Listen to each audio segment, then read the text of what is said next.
Imagine you're on a Boeing 747, flying through one of the worst storms ever recorded over the North Atlantic.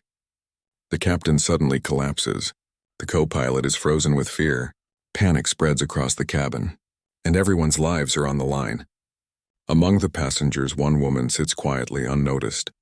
Just another face in economy. Or so everyone thinks, but she holds a secret. Years of military training. Hundreds of hours flying fighter jets through life-or-death missions. Now she is the only person who can save this plane, save 312 lives, and stop a storm that could tear the aircraft apart. Will she reach the cockpit in time? Can one person really fly a commercial plane through a Category 5 hurricane with the captain unconscious? And what happens when the most arrogant passenger realizes the person he mocked is the only hope they have? In the next few minutes, you'll witness courage, skill, and a story of heroism that no one saw coming. Stay with us, because what happens next will leave you breathless. The Boeing 747 lifted off from JFK just past midnight, its engines roaring into the humid New York night. Most passengers were already dozing off, their seatbelts clicking loosely as the glow of cabin lights dimmed. To the hundreds aboard, this was supposed to be an ordinary transatlantic flight, just another overnight journey to Europe. But nature had other plans. High above the North Atlantic, weather systems were colliding in ways meteorologists hadn't predicted. Storm cells were stacking like dominoes, thunderheads rising 40,000 feet into the air. Radar screens at ground control painted a horrifying picture, a churning wall of energy stretching from Canada to Iceland. Inside the cockpit, Captain Robert Mitchell frowned at the instruments. A veteran with over 30 years of commercial flying, Mitchell wasn't easily rattled. Yet tonight he felt a weight in his chest he couldn't shake.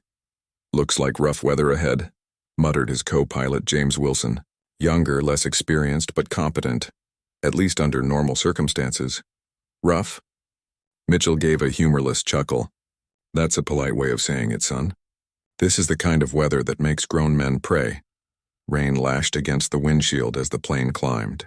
Lightning forked across the horizon, illuminating vast black clouds that looked less like weather and more like a battlefield. Back in the cabin, passengers stirred uneasily as turbulence shook the aircraft. A child whimpered. A businessman cursed under his breath as his glass of wine spilled on his tailored pants.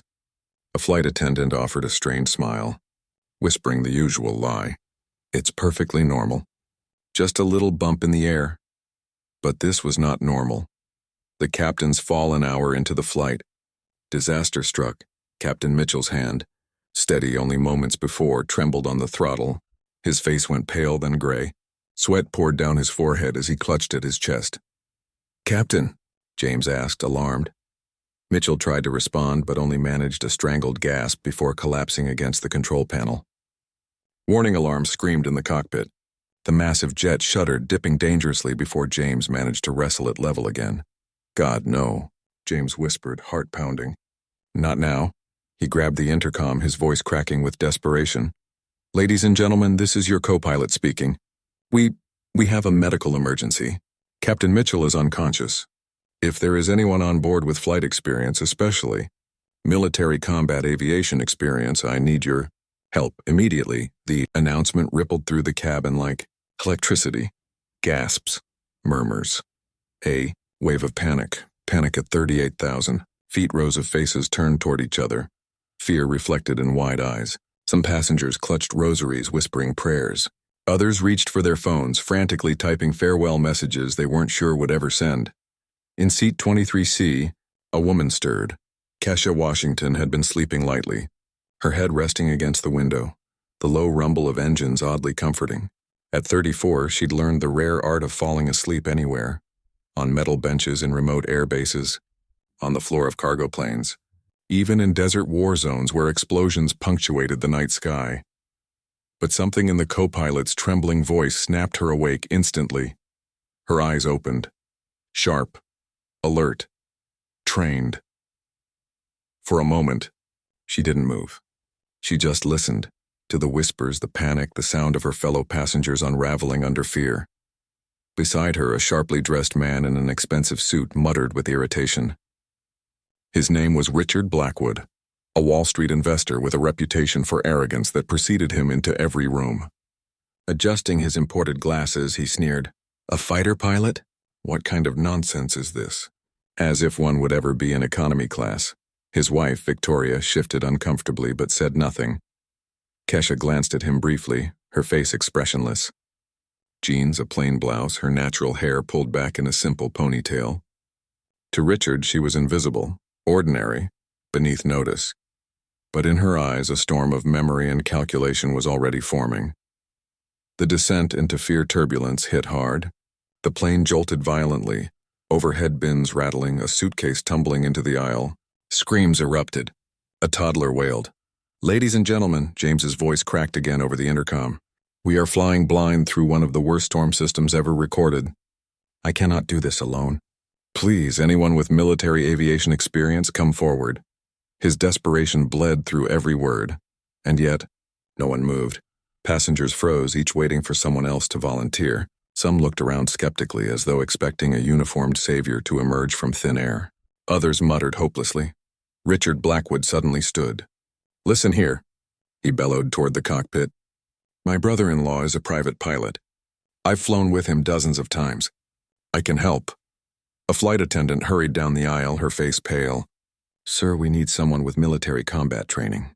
Civilian hours aren't enough in conditions like this." Richard puffed out his chest, arrogance undimmed even in the face of chaos. "Are you questioning me? I paid $15,000 for first-class seats. I've logged more flight hours as a passenger than anyone else here." His voice was loud, commanding, but hollow. That was the moment Kesha stood. Quietly, deliberately. Her movements fluid, precise, nothing like the frantic passengers around her. "Excuse me," she said softly to the flight attendant, her voice calm but firm. "I'm Colonel Kesha Washington, United States Air Force, over 500 hours in F-22 Raptors, expert in navigation under extreme conditions." The silence that followed was deafening. Doubt and prejudice, every head turned. Some passengers looked relieved. Others skeptical. Richard stared at her, his jaw slack with disbelief before twisting into a sneer. "You've got to be kidding me," he scoffed. "Her? She doesn't look like a pilot. She doesn't even belong in first class, let alone a cockpit." Murmurs rippled through the cabin. An elderly woman whispered, "Is she really qualified? She looks so young." But Kesha didn't flinch. Her gaze was steady, her tone even. "Ma'am," she said to the attendant. "Take me to the cockpit," Richard barked, a laugh dripping with contempt. "Oh, wonderful. We're all going to die because some woman in jeans decided to play hero." But as Kesha walked toward the cockpit, each step purposeful, a shift occurred. Some passengers, still terrified, began watching her with something different in their eyes. Curiosity, hope, the faintest glimmer of belief. The cockpit smelled of ozone and fear. James Wilson sat frozen in the captain's chair, hands trembling above the controls, sweat beading down his pale forehead.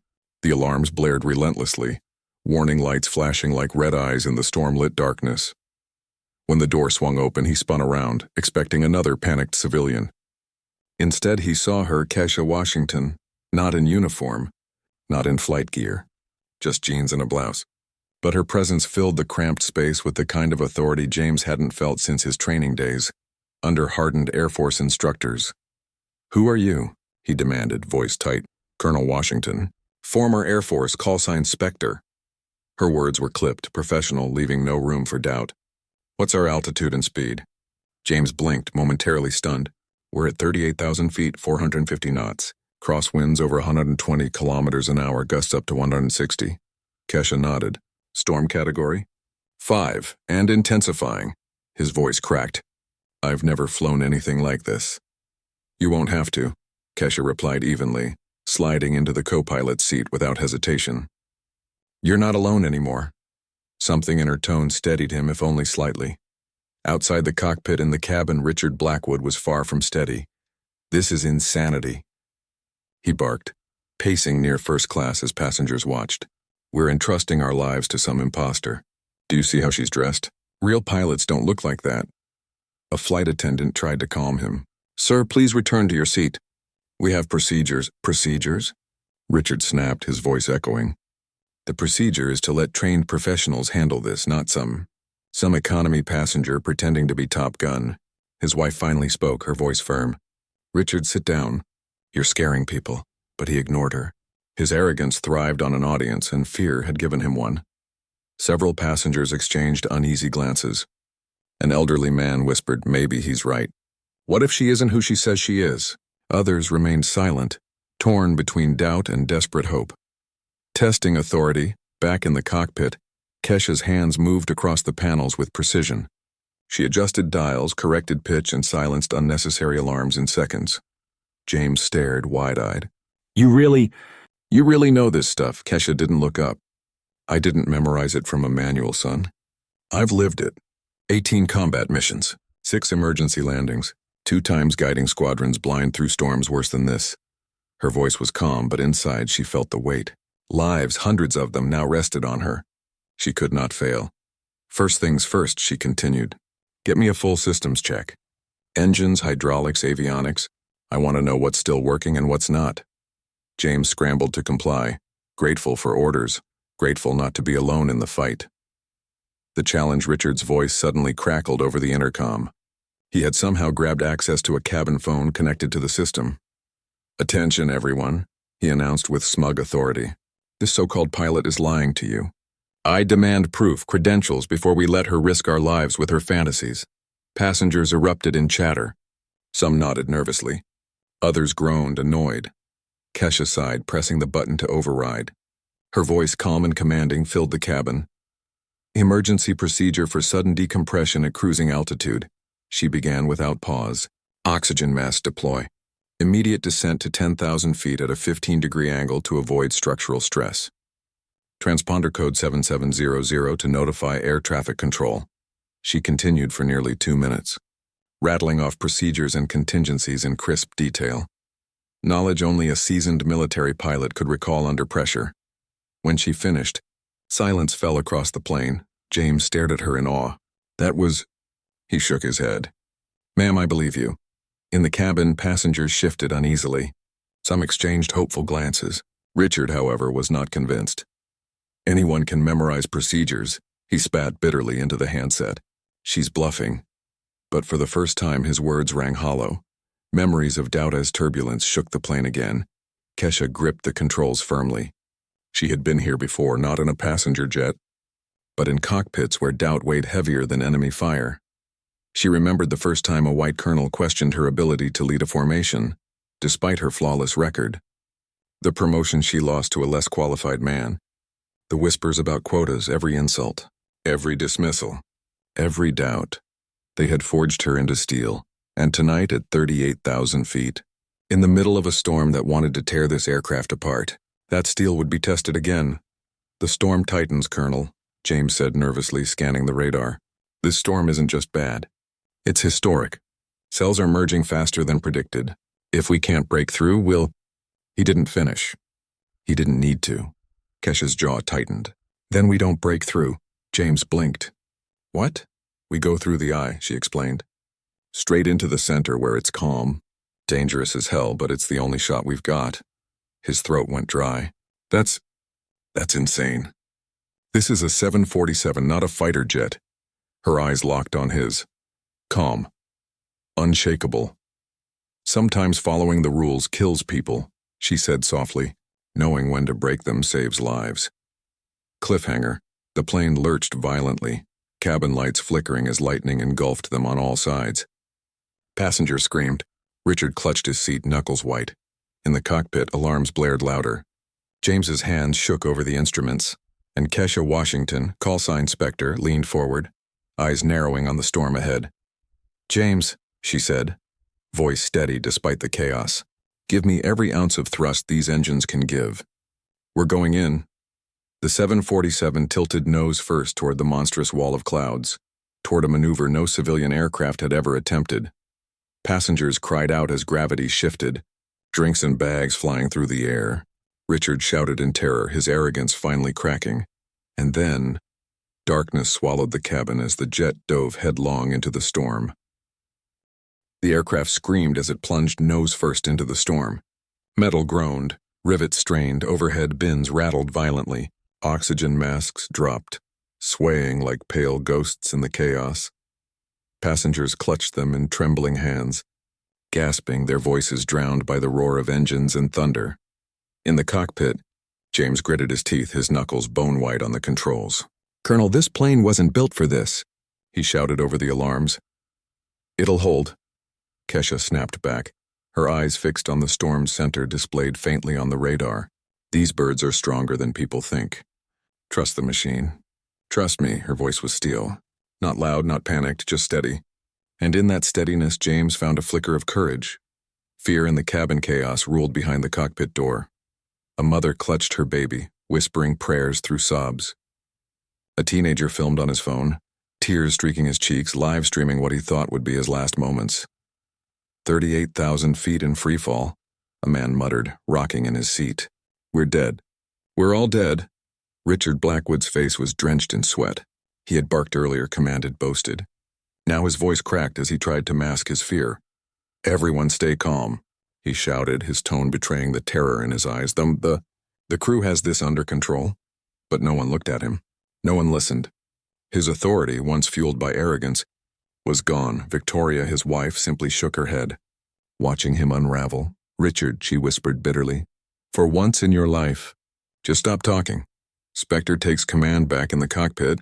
Lightning flashed so bright it turned the windshield into blinding white for split seconds. The plane bucked, throwing James against his harness. "Stabilizers barely holding," he shouted.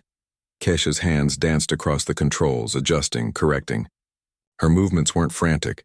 They were precise, drilled into muscle memory through years of combat missions. "Bring engine 2 down 5%, she ordered. "Feather 3 to compensate for crosswind. Trim rudder left by 2 degrees. James obeyed without question. The chaos around them blurred into background noise. There was only her voice, calm and commanding, cutting through the storm. For the first time since Mitchell collapsed, the 747 responded like a living thing under control. Not a beast spiraling toward destruction, ground control realization far below. At an Air Force monitoring station, radar technicians scrambled. "Flight 237 is diving into the storm," one shouted. "They'll never make it." "That's suicide," another cried. A colonel leaned over the console, his eyes narrowing. "Wait, look at that trajectory. That's not panic. That's calculated," the younger tech frowned. "Sir, no civilian pilot would even try that maneuver." The colonel's face hardened. A memory stirred. "A name, unless—" He picked up a secure phone, dialing rapidly. "Get me records on former combat pilots. Specifically, anyone with the call sign Spectre." Doubt versus faith in the cabin, passengers clung to whatever faith they had left. Some prayed aloud, voices overlapping into a desperate chorus. Others cried silently, holding hands with strangers, but a small group near first class argued in hushed tones. "She's saving us," said one woman firmly. "Didn't you hear her? She knew every emergency code by heart. She's reckless," hissed a man. "A woman like that doesn't belong in a cockpit. She's going to kill us." "She's the only one doing anything," snapped another. The argument reflected the storm outside, chaotic, divided, fierce. And in the middle of it, Richard sat trembling, realizing for the first time in his life that his voice, his wealth, his status, none of it mattered here. The eye approaches, back in the cockpit, the storm's wall loomed ahead, a black tower of swirling clouds lit by jagged bolts of lightning. James's voice shook. "We'll be torn apart." "Not if we thread the needle," Kesha said firmly. The eye is calmer. "If we hit it just right, we buy time.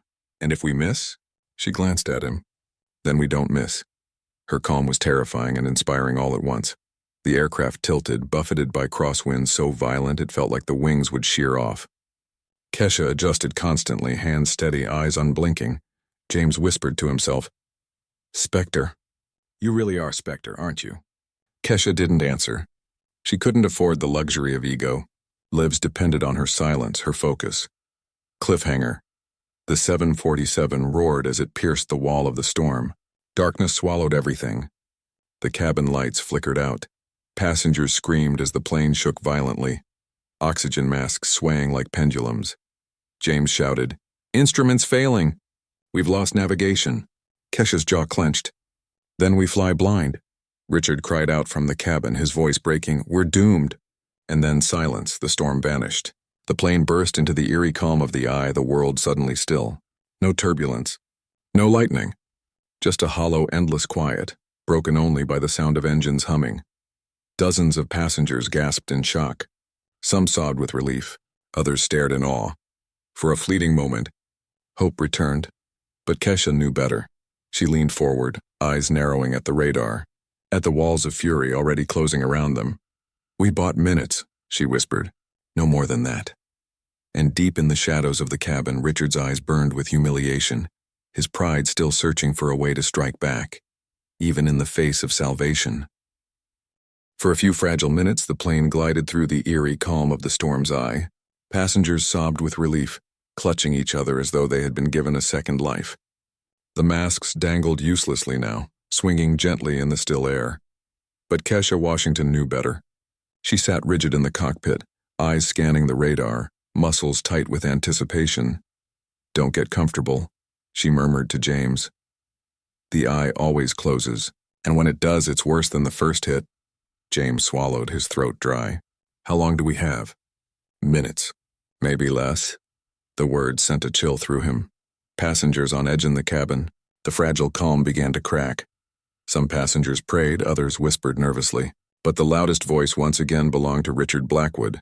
"You all saw it," he said, rising from his seat, eyes wild. "That dive, that stunt, she nearly killed us. She's not saving us. She's gambling with our lives."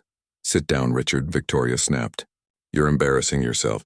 But he pressed on, ignoring her. "Listen to me. That woman is no pilot. She's a fraud. We have to stop her before she gets us all killed." A few passengers muttered in agreement, fear twisting their judgment. Others shouted him down. "She just got us through the storm. She knows what she's doing. Shut up and let her fly." But Richard thrived on division. His voice grew louder, his movements more desperate. "I'm going to the cockpit," he announced. "If she won't hand over control, I'll make her." Gasps filled the cabin. A flight attendant blocked his path. "Sir, sit down. You can't interfere with the cockpit." Richard shoved her aside. Cockpit turmoil. The cockpit door rattled. Kesha's eyes flicked toward it, but her hands never left the controls. "What the hell is that?"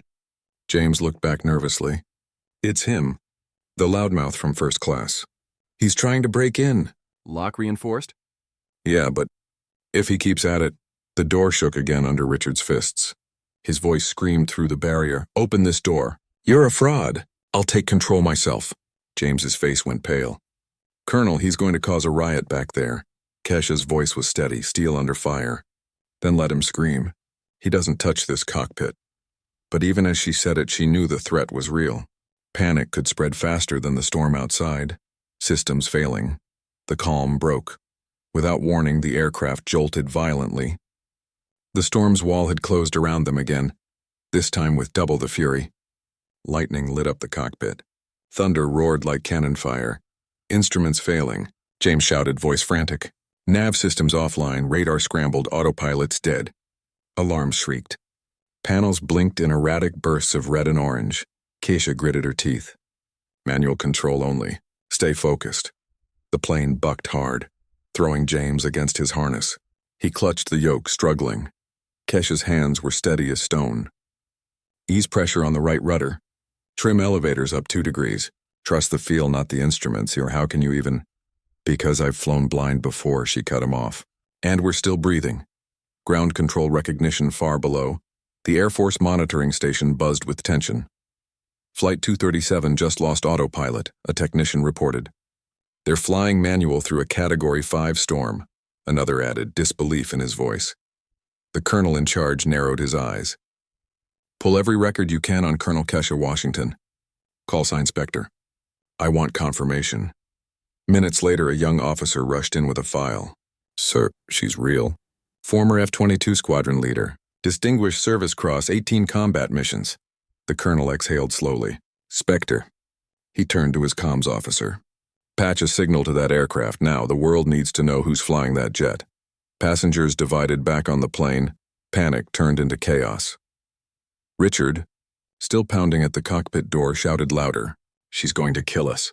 She's lying to you all." But then through the intercom a new voice crackled. Strong. Commanding. Official. "This is Colonel Anderson, United States Air Force Command. To passengers aboard Flight 237, the woman flying your aircraft is Colonel Kesha Washington. Call sign Spectre. She is one of the most decorated fighter pilots in modern Air Force history. You are in the best possible hands. Gasps erupted.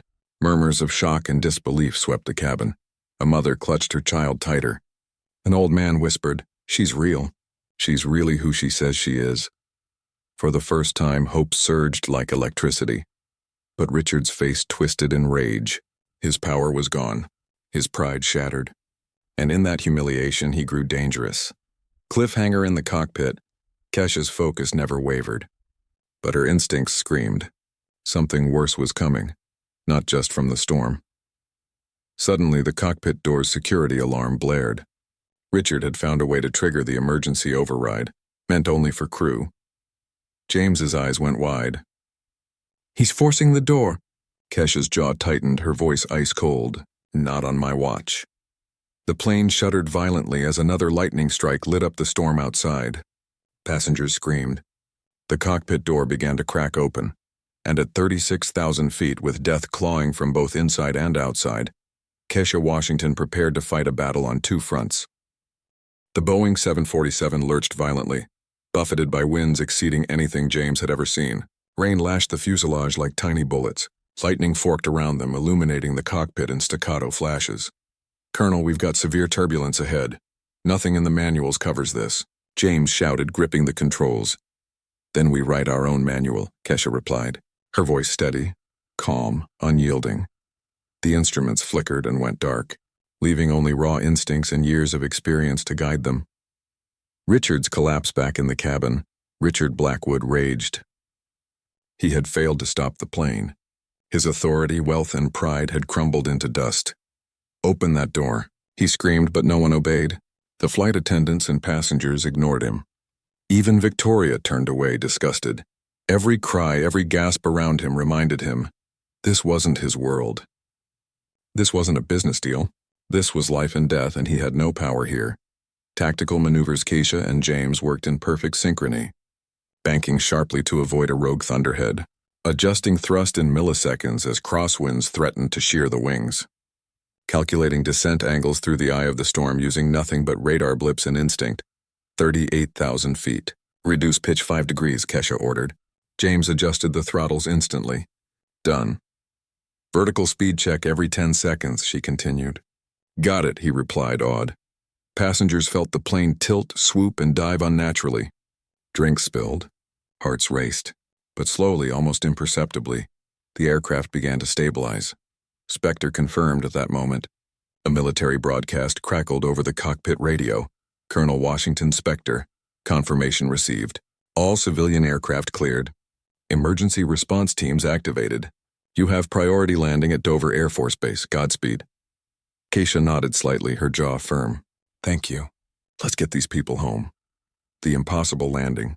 The descent was a ballet of precision and courage. Controlled spiral descent through turbulence, leveraging minor gaps in the storm. Real-time calculations to offset wind shear and structural stress.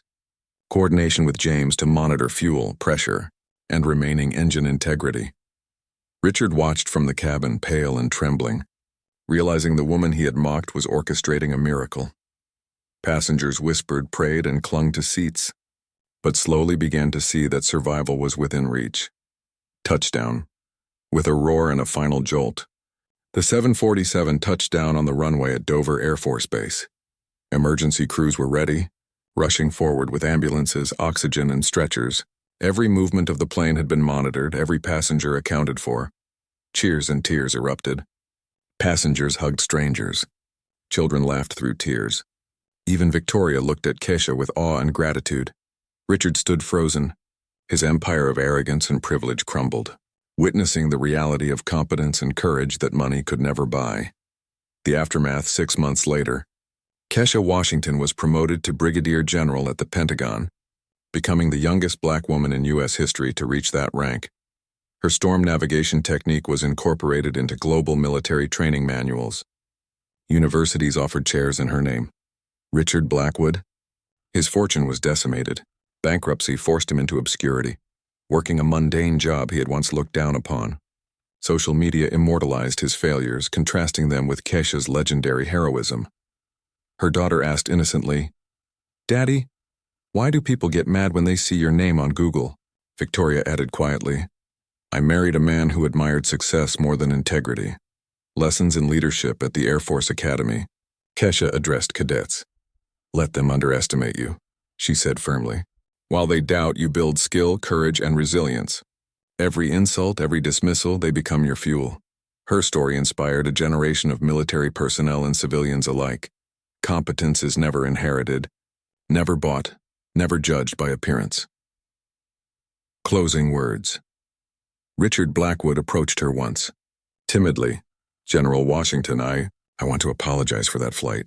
Kesha studied him, calm, composed. Mr. Blackwood, you gave me the greatest gift that day. Gift? He asked. You reminded me why I do what I do. Every person I save, every barrier I break. It's because people like you exist to motivate me to prove them wrong. He nodded, humbled beyond measure. Privilege is not achievement. Respect is not inherited. Competence is not appearance, she added, walking away. The woman he judged incapable of flying a plane had now commanded squadrons, saved hundreds, and forever changed the world's perception of courage. Legacy. Kesha Washington's book, Flying Through the Storms, became a bestseller. Scholarships were funded in her name. Minority pilots across the U.S. found inspiration in her life story. And as she walked through the Pentagon, aides and admirals saluted, not because of her uniform, but because of the character, skill, and indomitable courage she had displayed at 38,000 feet. Facing impossible odds, Richard Blackwood, he passed a billboard in the city center every morning. Kesha in uniform, the words beneath her image. Leadership has no color. It has character. And somewhere, thousands of miles away, cadets, pilots, and civilians remembered one lesson above all. Never judge a warrior by the clothes they wear.